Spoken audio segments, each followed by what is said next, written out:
마침내 개시된 청색작전. 1942년 9월 28일 독일군을 주축으로 한 주축국의 150만 대병력이 진격하기 시작했습니다. 작전 계획이 이미 소련군에게 노출되긴 했지만 이미 주사위는 던져진 상황이었어요. 이번 작전은 모스크바 점령 실패를 만회할 수 있는 사실상 마지막 기회로 청색작전의 성공 여부가 곧 전쟁의 향방을 결정한다고 볼 수 있었죠. 반면 소련군에게는 다시 한번 국가의 존폐가 걸린 도전이 시작됐습니다. 그러나 어이없게도 소련군은 청색작전 개시 일주일이 될 때까지도 여전히 독일군의 목표가 모스크바일 것이라 믿고 있었어요. 남부에서의 공세는 그저 소련군의 눈을 돌리려는 일종의 양동작전이고 우리가 움직이는 순간 잽싸게 모스크바로 진격해서 빈집털이 들어갈 것이다 라는 게 스탈린과 소련군 수뇌부의 판단이었죠. 그러나 이런 오판의 와중에도 독일군의 진격은 계속되고 있었습니다. 침공 2년 차에 시작된 독일군의 두 번째 웨이브. 얼른 정신 차리지 않으면 식량과 자원, 바다로의 통로까지 모든 걸 빼앗길 수도 있는 위기였어요.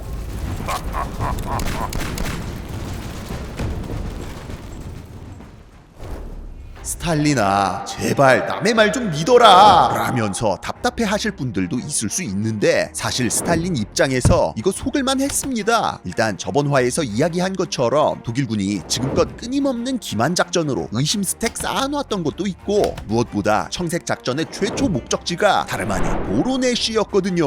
보로네시는 소련 남부 돈강, 볼가강 유역과 모스크바를 잇는 중간 지점으로 도로와 철도가 사통팔달로 펼쳐져 있는 교통의 요지였는데요. 보시면 알겠지만 여기는 카프카스랑은 정반대 방향이라서 누가 봐도 남쪽에서 북쪽으로 올라오는구나 라고 생각할 만한 상황이었죠. 하지만 독일군의 진짜 목표는 뭐였다? 카프카스로 내려가 석유지대를 확보하는 거였다. 때문에 보로네시는 그냥 남쪽 내려가서 본게임 시작하기 전에 측면 안정화를 위한 견제 차원에서 들른 거였는데요. 문제는 보로네시의 병력 규모가 생각보다 너무 컸다는 거. 실제로 보로네시가 독일군 입장에서는 그냥 지나쳐가는 도시 1 정도 느낌이었지만 소련 입장에서는 모스크바로부터 불과 400km 남짓한 사실상 바텀에서 미드 가는 길목이었습니다. 때문에 모스크바 외곽 방어의 일환으로 여기에만 130만의 대병력을 배치해둔 상태였어요. 그리고 이와 같은 소련군의 규모를 확인한 남부집단군 지휘부는 후환을 없애기 위해 이참에 보로네시를 확실하게 점령해버리기로 결정합니다. 소련군 130만, 어차피 지금까지의 전투 결과들로 봤을 때 이 정도는 쉽게 포위 섬멸하고 갈 길 갈 수 있겠다 싶었던 거죠. 그런데 이전과는 달리 소련군의 저항이 꽤나 강력하네. 지난해 내내 처맞기만 하던 소련도 이제는 꽤나 경험치가 쌓여서 만만치가 않았습니다. 어찌저찌 도시 점령에 성공하긴 했지만 독일군도 생각보다 많은 전력을 소모할 수밖에 없었어요. 이뿐만 아니라 도시가 함락되면서 수많은 소련군이 도주했는데 남부 집단군 사령관이었던 페도어 폰 보크가 이거 꼭 잡아야 한다면서 대대적인 추격전을 시도하다가 허탕만 치고 있었습니다. 완전 섬멸도 못하고 시간도 낭비하고 시작부터 뭐가 잘 안 풀렸어요. 분노한 히틀러는 남부 집단군 사령관 보크를 해임시키고 추격 작전을 중단, 즉시 대대적인 부대 재편성에 들어갑니다. 그냥 부대 나눠서 동시에 진행시켜 스탈린그라드부터 제압하고 기역자로 꺾어서 남하한다는 기존의 작전안을 수정해 부대를 미리 둘로 나눠서 스탈린그라드와 카프카스 양쪽을 동시에 공격한다는 계획이었지요.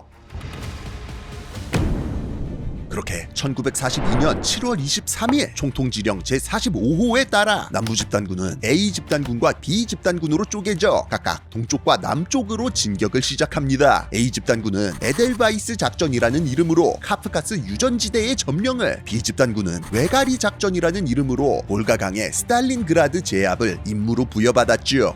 근데 왜 갑자기 이런 식으로 가냐? 히틀러가 이런 결정을 내린 데에는 여러 이유가 있었는데요. 일단은 직전에 소련이 급발진으로 남부 공세 들어오는 바람에 안 그래도 청색작전 자체가 2달 정도 연기된 상태였습니다. 그런데 여기서 작전 시작하자마자 보로네시에서 시간 또 허비했죠. 지금 날짜가 7월이거든요. 이젠 진짜 시간이 빠듯한 상황이었어요. 뭐 좀 하다 보면 또 겨울 올 텐데 앞으로 계획 하나라도 삐끗하면 작년 꼴 나는 거였습니다.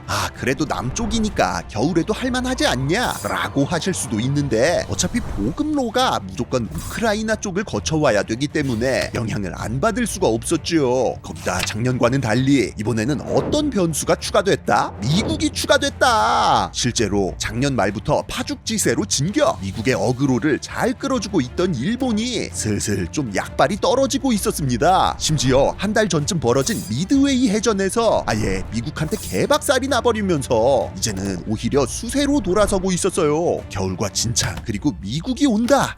이거 안 후달릴 수가 없는 상황이었습니다. 히틀러도 인간인데 당연히 마음이 급해질 수밖에요. 한편 보로네시를 점령한 독일군이 남부로 내려가자 소련군 수뇌부와 스탈린도 뒤늦게 뭔가 잘못되었음을 깨닫기 시작하는데요. 대다수의 병력이 모스크바와 그 주변을 사수하고 있었던지라 사실상 바텀은 오픈돼 있는 거나 마찬가지였습니다. 그런데 여기서 스탈린이 놀랍게도 남부에 있는 병력들에게 대대적인 후퇴를 지시합니다.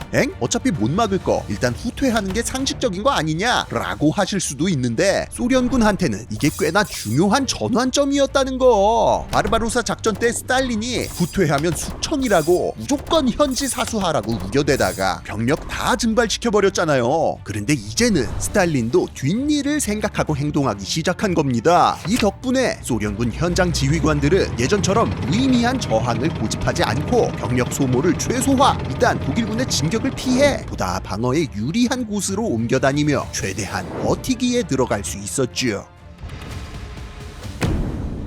부대를 둘로 나누긴 했지만 주력은 어디까지나 카프카스 유전지대를 노리는 A 집단군이었습니다. 때문에 대부분의 보급과 항공 지원이 이쪽 방면으로 집중됐어요. 덕분에 A 집단군은 막대한 버프를 등에 업고 놀라운 속도로 남하하여 작전이 개시된 지 불과 일주일 만에 240km를 전진. 일부 선행 부대가 2주 만에 카프카스의 주요 석유 산지 중 하나인 마이코프 근방까지 도달했죠. 한편 그러는 동안 카프카스 방면의 소련군 부대들은 스탈린의 후퇴 허가로 인해 어거지로 현지 사수할 필요가 없어진 상황이라 툭 치면 휙 하면서 달아나기 바빴다는 거.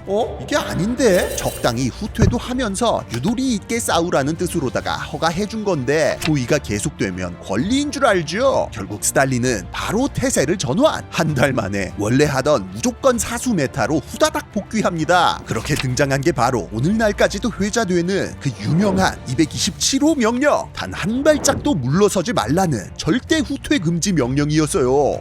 좋은 시절 다 갔죠. 그렇게 소련군 각 부대는 다시 작년처럼 현지 사수 모드로 돌아섰고 이 덕분에 8월에 들어서면서 A 집단군의 진격 속도는 급격하게 느려지기 시작했습니다. 거기다 너무 빠르게 진격한 나머지 길어진 보급선까지 발목을 잡기 시작했어요. 독일 본토에서 돈강까지 거리만 해도 2500km인데 돈강 유역에서 A 집단군 선행 부대 있는 곳까지가 또 1000km였거든요. 소련은 철도로 유명한 동네니까 이거 뺏어서 쓰면 안 되냐? 라고 하실 수도 있는데 하필이면 또 소련 철도는 여타 유럽 나라들이랑 괴간이 달랐다는 게 함정입니다. 결국 이 먼 거리의 보급을 전부 트럭이나 심지어 마차로 커버해야 했다는 건데 이러다 보니 도무지 효율이 나오지를 않았죠. 그래도 어쨌든 빠르면 이기는 게임이죠. 이러한 역경 속에서도 A 집단군은 이악 물고 공격을 강해 마침내 8월 10일 마이코프의 유전 시설을 점령하는 데 성공하는데요. 예상하셨겠지만 소련군은 이미 독일군의 목표를 눈치채고 유전지대에 불을 지른 뒤 채굴 시설까지 야무지게 파괴해놓고 빠져나간 뒤였습니다. 이뿐만 아니라 옆 동네인 그로즈니와 바쿠의 유전지대도 싸그리 박살내놨다는 거. 소련군은 가질 수 없다면 부숴버리겠어를 몸소 실천하는 중이었습니다. 에델바이스고 나발이고 그냥 다 시들어버린 거죠 뭐. 한편 소련군의 반격에 대비해 스탈린그라드로 향하던 B 집단군은 처음부터 뭔가 삐걱거리고 있었습니다. 당연히 히틀러가 카프카스 쪽의 에델바이스 작전을 더 중요시했기 때문으로 이 때문에 B 집단군은 한동안 보급도 제대로 받지 못하고 8월 중순까지도 제자리 걸음이었죠. 사실 이게 최초 계획대로라면 별로 큰 문제는 아니었습니다. 청색 작전의 궁극적 목표는 어디까지나 카프카스의 석유 자원을 확보하는 거라 큰 그림으로 봤을 때 스탈린그라드 스탈린그라드는 그저 북부의 레닌그라드 마냥 도시를 고립시키고 병력을 묶어두기만 하면 충분했으니까요. 근데 문제는 남부 집단군을 A, B로 반갈하면서 스탈린그라드를 아예 점령하는 쪽으로 계획이 변경됐다는 겁니다. 병력은 둘로 나뉘고 임무는 더 어려워졌으니 지원이라도 잘해줘야 되는데 뭔가 지금 이상과 현실이 안 맞아 돌아가고 있었어요. 그럼 일단 왜 갑자기 점령으로 목표가 변경됐냐? 대충 고찰을 해보자면 아무래도 히틀러가 볼 때 이 도시가 내버려두기에는 위치 선정이 너무 좋았습니다. 서쪽에는 돈강이, 동쪽에는 몰가강이 흐르고 있어서 여기 딱 점령하고 버티면 장판파의 장비 그 자체였는데다가 이 강들을 따라서 수송되는 병력과 카프카스에서 생산되는 석유, 식량도 차단할 수 있었거든요.